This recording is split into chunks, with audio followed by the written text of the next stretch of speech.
तो hello guys, आज हम स्ट्रक्चर ऑफ एटम पढ़ने वाले हैं। क्लास 11th का टॉपिक है, पर ये जेई पॉइंट ऑफ व्यू से बहुत इंपॉर्टेंट है और बहुत हाई वेटेज होता है इसका। और फिज़िक्स में भी जो मॉडर्न फिज़िक्स होता है उसमें पूरा इसी के टॉपिक्स होते हैं। मतलब अगर तुमने ये वीडियो देख ली ना तो तुम्हारा फिज़िक्स का मॉडर्न फिज़िक्स और केमिस्ट्री का एटॉमिक स्ट्रक्चर और जेई का भी एटॉमिक स्ट्रक्चर सब कंप्लीट हो जाएगा। मतलब अगर बोर्ड के लिए देख रहे हो तो बोर्ड के लिए भी सफिशिएंट है और जेई के लिए भी सफिशिएंट है। तो स्टार्ट करते हैं। तो इधर पहले मॉडल, डेल्टन्स एटॉमिक मॉडल, ठीक है। Dalton's atomic model. अब देखो, डेल्टन नाम का एक बंदा था, ठीक है। डेल्टन नाम का एक बंदा था। उसने सदियों पहले अपनी एक थ्योरी दी थी एटम के बेसिस पे। मतलब एटम के ऊपर कुछ थ्योरी दी थी उसने, उसी थ्योरी को हम पढ़ेंगे। तो पहली बात इसने क्या कही थी कि जो पहली बात इसने कही थी वो कही थी कि जो मैटर होता है, मैटर तो आपको पता ही होगा, जो स्पेस ऑक्यूपाई करता है, जिसके पास वॉल्यूम होता है, जिसके पास मास होता है। कोई भी सब्सटेंस जो जिसके पास मास और जो स्पेस ऑक्यूपाई करता है उसे मैटर कहते हैं। तो जो मैटर होता है वो छोटे छोटे पार्टिकल्स से मिलकर बना होता है और उन छोटे छोटे पार्टिकल्स को हम एटम कहते हैं। मतलब डेल्टन ने उन पार्टिकल्स को एटम कहा था। क्या बोला था उसने कि मैटर जो होता है, जो स्पेस ऑक्यूपाई करता है, जो वॉल्यूम, ऐसा सब्सटेंस जो स्पेस और वॉल्यूम दोनों होता है जिसके पास, वो स्मॉल पार्टिकल से मिलकर बना होता है और उस स्मॉल पार्टिकल को एटम कहते हैं, ठीक। और जो दूसरी बात इसने कही थी वो कही थी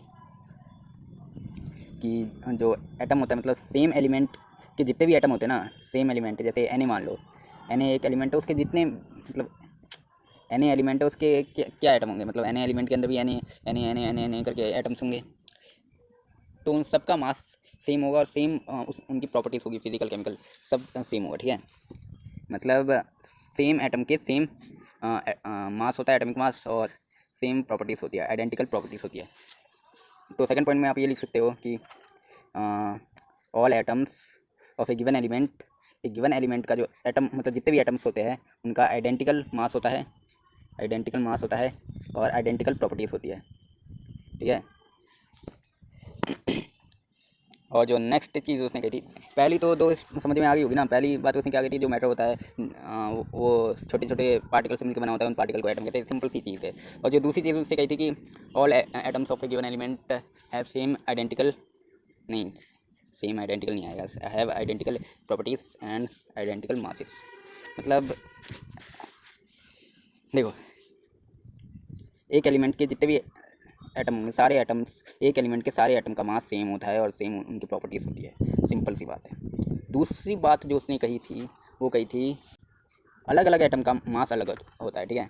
अलग अलग एटम का मास अलग होता है। मतलब atoms of different element have different masses, ठीक है। सिंपल सी बात है।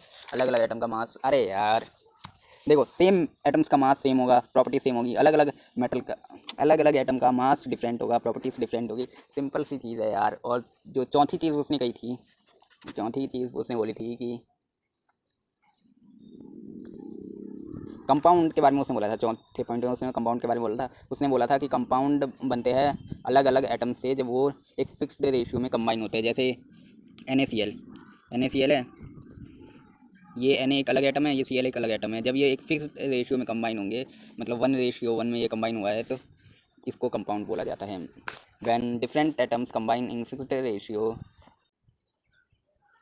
कंपाउंड फॉर्म, ठीक है। और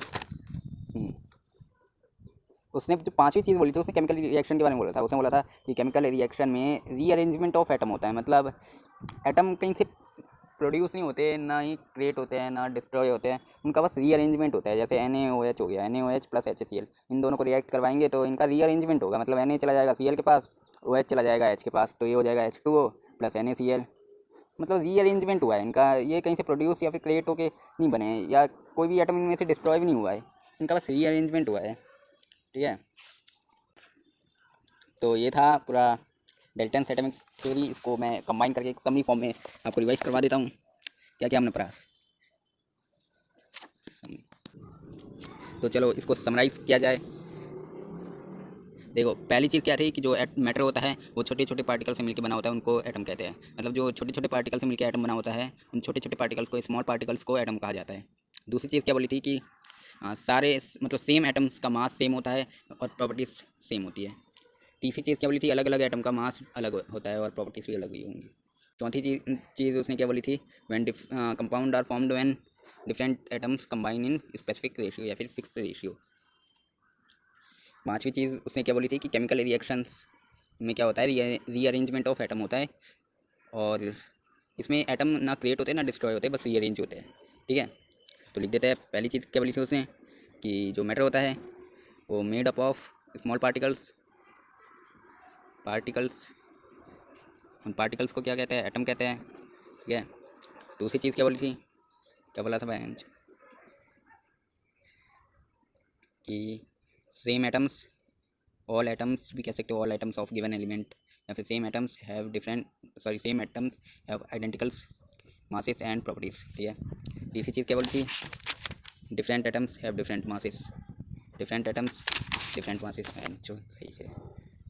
चौथी चीज़ क्या बोली थी, क्या बोला था, चौथी चीज़ बोली थी compound are formed when different atoms combine in fix ratio.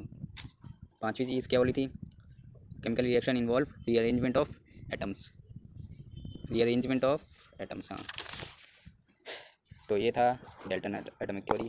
Thank you.